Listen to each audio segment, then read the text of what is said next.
YSRCP MLA Chandrasekhar మీడియాతో మాట్లాడుతున్నారు. Live లో చూద్దాం. కాదు అంటాడు. నిజంగా వీళ్ళ అజ్ఞానానికి ఆస్కార్ అవార్డు ఇవ్వాల. ఎంత అజ్ఞానులు అంటే వీరు స్కూల్ విద్యార్థుల్ని మంచి మంచి సినిమాలకి ఈ రోజు కూడా తీసుకువెళ్ళి చూపించేటటువంటి విధానం మన రాష్ట్రంతో పాటు దేశంలో కూడా ఉంది. సినిమా అనేది వినోదంతో పాటు విజ్ఞానాన్ని అందించేటటువంటి ఆయుధం. నిజంగా సినిమా అనేది కానీ లేకపోతే మీ పార్టీయే లేదు, మీ పార్టీకి పుట్టుకే లేదు. సినిమా అనేటటువంటి ఒక సాధనం ద్వారా వచ్చినటువంటి పార్టీయే మీ పార్టీ. ముందు ఆ జ్ఞానాన్ని పెంచుకోండి. మీరు ఇంత బుద్ధి లేకుండా వచ్చేసి టీవీల ముందు కూర్చొని మాట్లాడితే ఎట్లా? సినిమా అనేది వినోదంతో పాటు విజ్ఞానాన్ని అందించేది. నిజంగా డ్రామాల పార్టీ ఎవరిదో ఒక్కసారి చూద్దాం. నీ పార్టీ పేరులోనే తెలుగు డ్రామాల పార్టీ అని టీడీపీ అంటే ప్రజలు ఇప్పటికీ నిర్వచిస్తూ ఉంటారు. టీడీపీ అంటే తెలుగు దేశం పార్టీ అని. ఏ దేశంలో అన్నా ఈ పార్టీ ఉందా? పోనీ మన రాష్ట్రంలో తప్ప దేశంలో ఎక్కడ నీ పార్టీ ఉందా? అంటే ఒక రాష్ట్రానికి సంబంధించినటువంటి పార్టీగా ఉన్నటువంటి నీ పార్టీ పేరులో దేశం ఉంది అంటే డ్రామా అక్కడే మొదలైంది. ఒక జాతీయ పార్టీని ఎదుర్కోవడానికి ఆ రోజు ప్రాంతీయ తత్వాన్ని రెచ్చగొట్టి పుట్టినటువంటి డ్రామా పార్టీనే Telugu Desam party. First drama party అంటే తెలుగుదేశం పార్టీ అనేది గుర్తుపెట్టుకోండి. ఒక డ్రామాని సృష్టించి ప్రాంతీయ తత్వాన్ని రెచ్చగొట్టి నీ పార్టీని పెట్టారు. వైఎస్ఆర్సీపీ అలా కాదు, పోరాటాలతో పుట్టినటువంటి పార్టీ. అదే జాతీయ పార్టీని ఈ రాష్ట్రం నుంచి తోలివేసినటువంటి పార్టీ. మీరా మా పార్టీ గురించి మాట్లాడేది? రెండోది ఇంకో మాట కూడా మాట్లాడతారు. మేము తలుచుకుంటే, ప్రభుత్వం తలుచుకుంటే జగన్మోహన్ రెడ్డి గారు బయటకు వచ్చి తిరగలేరు అని. తలుచుకోండి చూద్దాం. నేను ఛాలెంజ్ కడుతున్నా, జగన్మోహన్ రెడ్డి గారిని ఆపగలిగేటటువంటి శక్తి మీకుంటే తలుచుకొని చూడండి. నీ సొత్తా ఈ రాష్ట్రం? మీకు కేవలం 5 సంవత్సరాలు పరిపాలించమనే ఇచ్చారు. ఇది ప్రజాస్వామిక రాష్ట్రం. ఈ రాష్ట్రంలో ప్రతిపక్ష పార్టీ యొక్క పాత్ర ప్రజల పక్షాన పోరాటం చేయటం.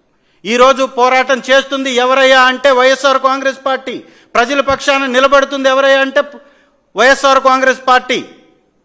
ప్రజల కష్టాల గురించి మాట్లాడుతుంది ఎవరన్నా ఉన్నారు అంటే అది ఏకైక వ్యక్తి శ్రీ జగన్మోహన్ రెడ్డి గారు వైఎస్ఆర్ కాంగ్రెస్ పార్టీ తరఫున అనేది ప్రతి ఒక్కరూ ఆలోచించుకోవాలి. పబ్లిక్ డిబేట్కి వస్తాము అంటున్నారు. 1.5 గంట జరిగినటువంటి మీటింగ్ గురించి ఒక్క పదం చెప్పలేనటువంటి మీకు ఆ దమ్ము ధైర్యం ఉందా?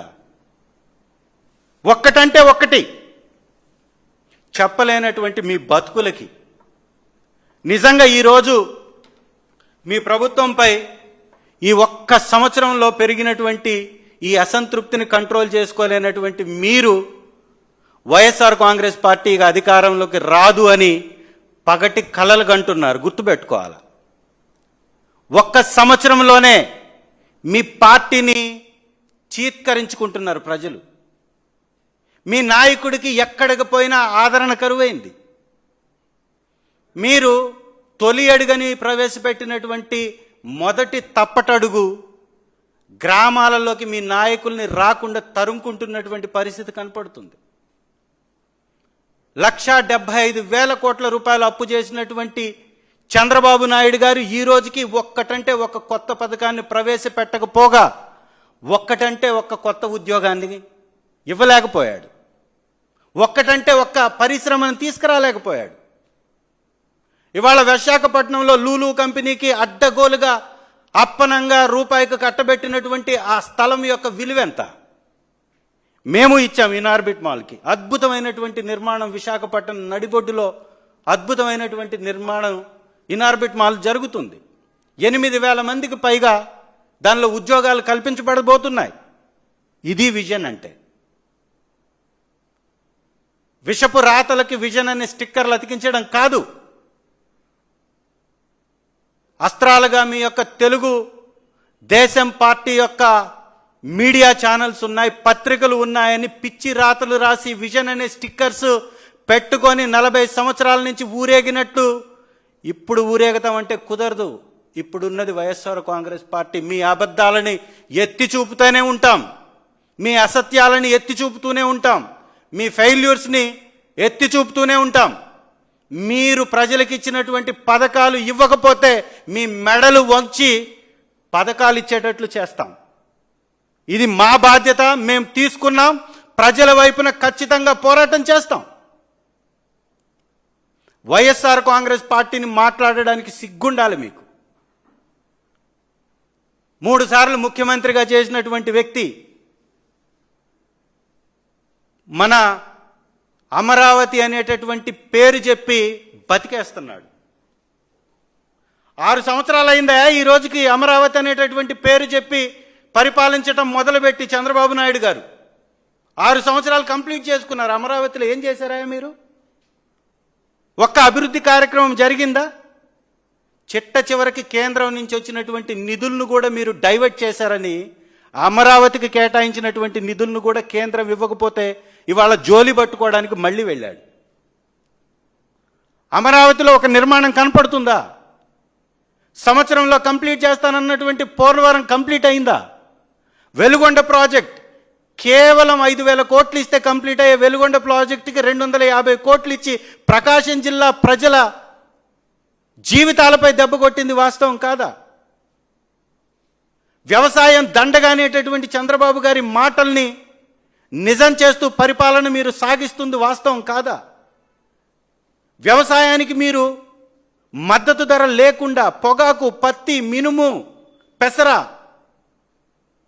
మిర్చి, నిమ్మ, కోకో, ఆక్వాకల్చర్ ఎక్కడికక్కడ పడకేసింది వాస్తవం కాదా? మామిడికి మద్దతు ధర లేకుండా 2 రూపాయలు అమ్ముడవుతుంది వాస్తవం కాదా?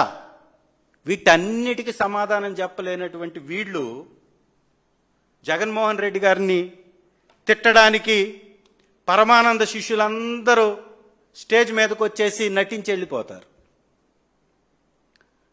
దళితులంటే అగౌరవం. నిన్న కూడా వారి మాటల్లో వారు మాట్లాడుతూ గలీజ్ బ్యాచ్, గంజాయి బ్యాచ్ అని మాట్లాడుతున్నారు. నువ్వు పుట్టినటువంటి జాతిని కూడా గౌరవించుకోలేనటువంటి స్థితికి దిగజారిపోవటం నిజంగా తెలుగుదేశం పార్టీలో ఉన్నటువంటి దళిత నేతల యొక్క దిగజారుడుతనం కాదా అని నేను అడుగుతున్నా. ఒక దళిత బిడ్డని రోడ్డు మీద పడవేసి కొడితే సపోర్ట్ చేయవలసింది పోయి గలీజ్ బ్యాచ్, గంజాయి బ్యాచ్ అని డిప్లొమా చదివినటువంటి విద్యార్థుల్ని మాట్లాడుతున్నారంటే కూటమి సర్కారు వాస్తవాలను కప్పిపుచ్చి అసత్యాలను ప్రచారం చేస్తోంది. అలాగే టీడీపీ అంటే డ్రామా పార్టీ అంటూ ఎమ్మెల్యే చంద్రశేఖర్ మీడియాతో మాట్లాడటాన్ని ఇప్పటివరకు లైవ్లో చూసాం.